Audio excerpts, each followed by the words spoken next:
Hello everyone, welcome to Movie Wizards. For those who want to jump on the K-drama train but don't know where to start, we've got you covered. The past few years have seen a drastic growth in the consumption of Korean content. K-pop and K-dramas have been ruling the hearts and minds of people all across the world.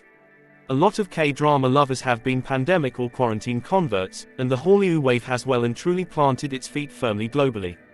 If you are yet to go down the rabbit hole that is Korean dramas, don't worry.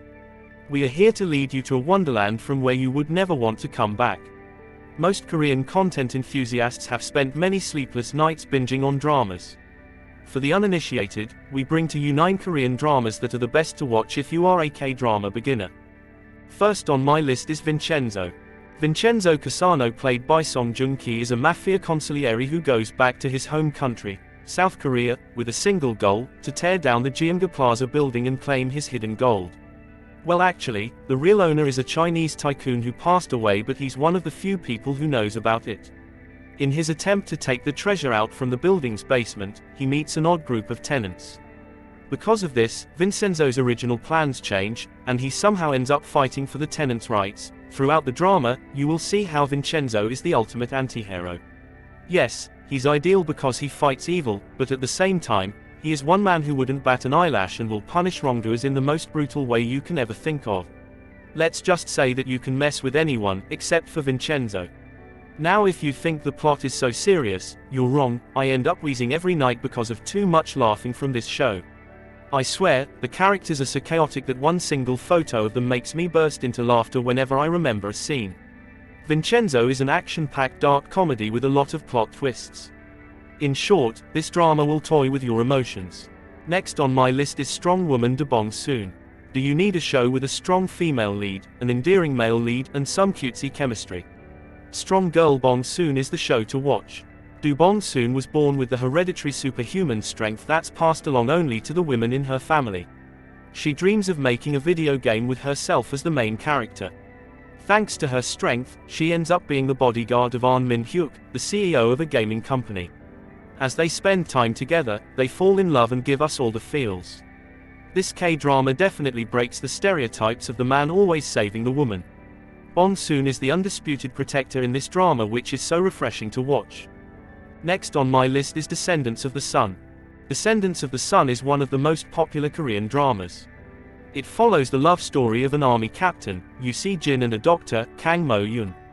After a series of misunderstandings, Si-jin and Mo-yoon start falling in love, but their profession becomes a hindrance.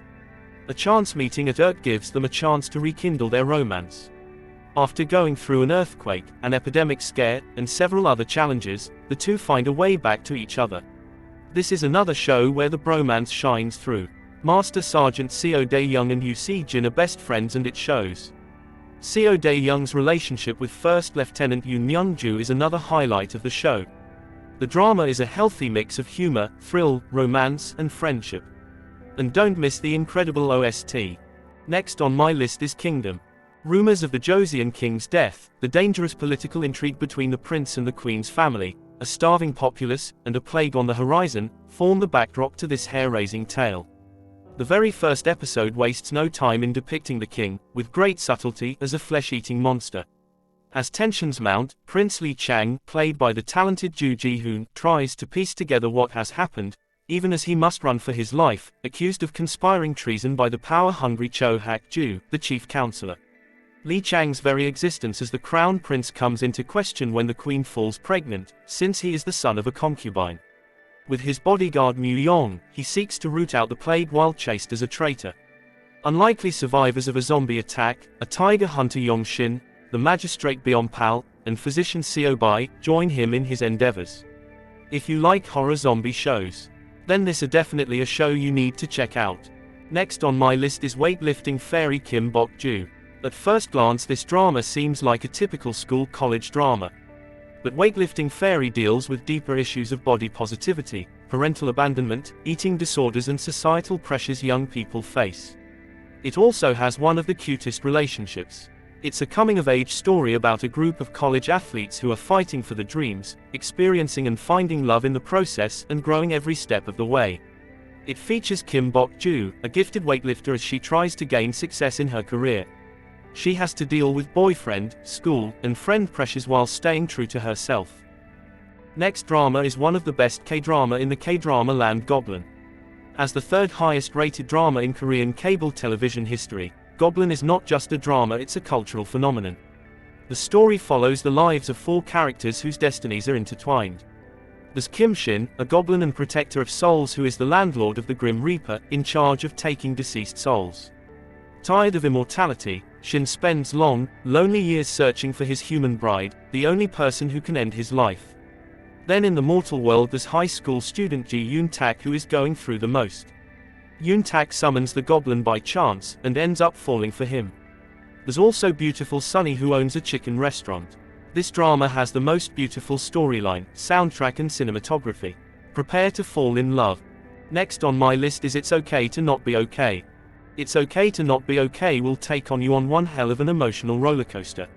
The drama follows the lives of Moon Gang Tae, Moon Sang Tae, and Ko Moon Young. Gang Tae is a caregiver, both in his personal and professional life. He has been taking care of his autistic elder brother, Sang Tae, since their mother's death, and works as a caregiver in a psychiatric hospital. Moon Young is a popular children's book author with an antisocial personality disorder. As the drama progresses, the lives of the 3 protagonists intersect, and thus begins the growth and understanding of each other and life. The story is heartwarming, the actors did a great job, and the visuals also blow your mind. This K-drama also found a spot in the Emmy nominations. Next on my list is Coffe Prince. This drama is about a mid-20s woman, Yoon Hai, who looks like a boy and definitely has tomboy mannerisms. She works to support her mom and younger sister.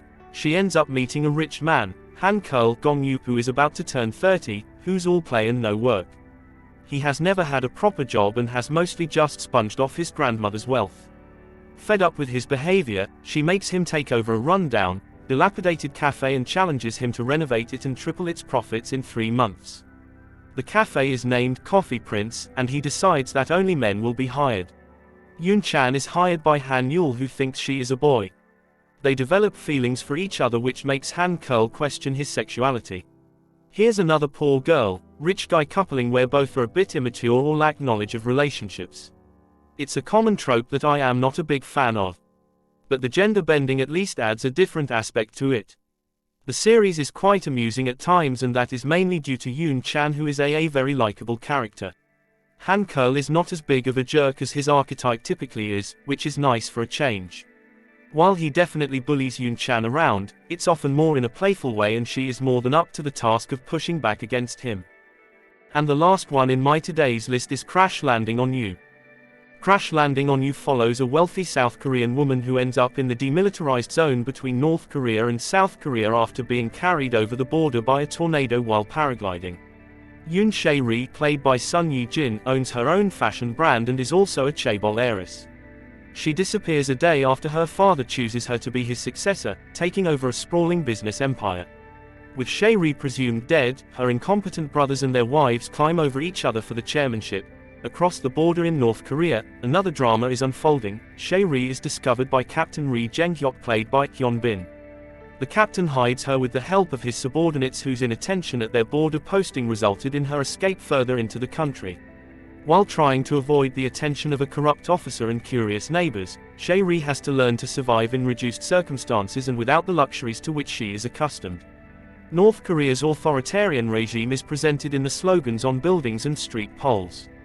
Electricity is infrequent and the villagers use coupons to buy food. While the contrasting realities of North and South are presented, the commonalities of both countries are shown. In the absence of leadership, North Korea is seen as a place where communities, like the village women who befriend Shae-ri, must help each other and look out for one another. The portrayal of the country was handled delicately and deftly by the producers, who chose to highlight the humanity of its citizens and the day-to-day living of an imagined North Korea. So these were my list of K-dramas for the beginners. I hope you enjoyed my video. If you want K-drama recommendations, comment below. We will do videos about series, movies, anime and K-drama. Thanks for watching.